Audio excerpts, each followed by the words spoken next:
The Bodhigara is an enclosure which surrounds the tree of awakening, the Ficus religiosa or Bodhi tree. It is meant to protect the tree, which is treated with reverence among the followers of Buddhism.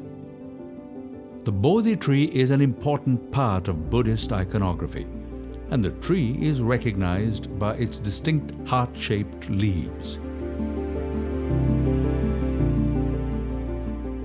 However, in ancient archaeological sites, these Bodhigaras have been replaced by newer constructions. For example, the oldest documented living tree, the Jaya Sri Mahabodhi in Anuradhapura, has a modern fence which surrounds it. These varied creations tend to test the aesthetic sensibilities of any devout follower.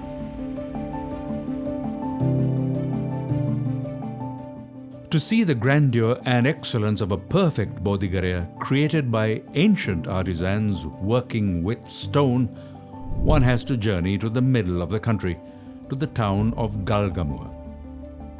Here, adjoining the Nillakgama Vava irrigation reservoir, we find the best preserved example of an ancient Bodhigara created entirely of granite.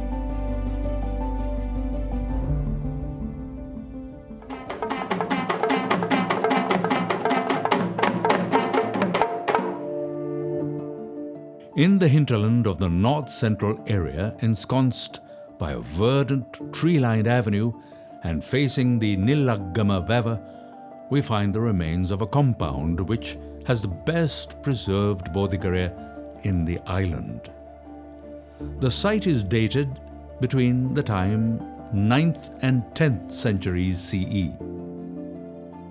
Overrun by the jungle, the ruins were examined in 1895 by H.C.P. Bell, the first Commissioner of Archaeology in Ceylon. He created a descriptive note along with some drawings. However, it wasn't until 60 years later that Professor Senarath Paranivithana commenced and completed the restoration of this fine archaeological monument. The task was not an easy one, as the location had been vandalized and ruined by looters and treasure hunters. This 10-meter square building was restored in 1 year. There are 2 entrances which have been constructed, facing east and west. The entire site has a frieze of elephants molded in stone around the enclosure. There is also an inscription which runs along the front base of the Bodhigara, which states in medieval Sinhalese, Munaragal Budmi constructed 10 figures of elephants and offered them to the Mahabodhi. With the merit acquired, he wishes that he may attain the status of the Supreme Buddha. The entrance to the site is through 2 exquisitely carved door frames. These door frames and lintels have been embellished with floral and religious motifs, a restrained style of architecture to match the usage of the place. The entrance would have had decorative moonstones. Though the moonstones are still there, the engravings have worn out. Hence, unfortunately, the present-day visitor cannot visualize the style of the original stone doormats. Entering the Bodhigara, one sees the square area where the original bo tree would have been. It is a possibility that the original bo tree, which has now long since perished, was a sapling from the bo tree at Anuradhapura, planted during the reign of King Devanampiya. Recently, villagers in the area have planted a sapling to replace the original tree, though it will take many decades to flourish and become a resplendent sample. There are 4 altars, or bases, placed at the 4 cardinal points around the enclosure. These would have been set up for the convenience of placing offerings along with flowers. The most striking feature of the site are the resplendent carvings of lion figures in different forms.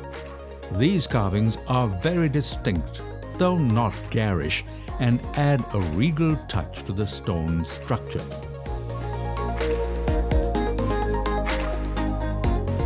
The ornate door frames also serve to perfectly frame some of these lion carvings and provide an added dimension. There has been a small dagaba behind the Bodhigara in times past, but has sadly fallen into ruin and been overgrown by the relentless jungle. Regarding this beautifully integrated work of art, Dr. Senarat Paranimitana states, "In its ornamental character, the structure of Nillakgama is not surpassed by any other monument at the prasadas of Anuradhapura. No door frames so elaborately ornamented as these at Nillakgama are known from any other site as early as the 9th century. A structure on which so much artistic effort was lavished must have been dedicated to an object of great religious veneration." The stone edifice of the Nillakgama Bodhigara stands beside a scenic body of water and rural countryside. Though the centuries have exacted their toll on the structure, we still can marvel at the skill and style of the ancient Sinhalese stonemasons who crafted this magnificent homage to the Ficus religiosa tree.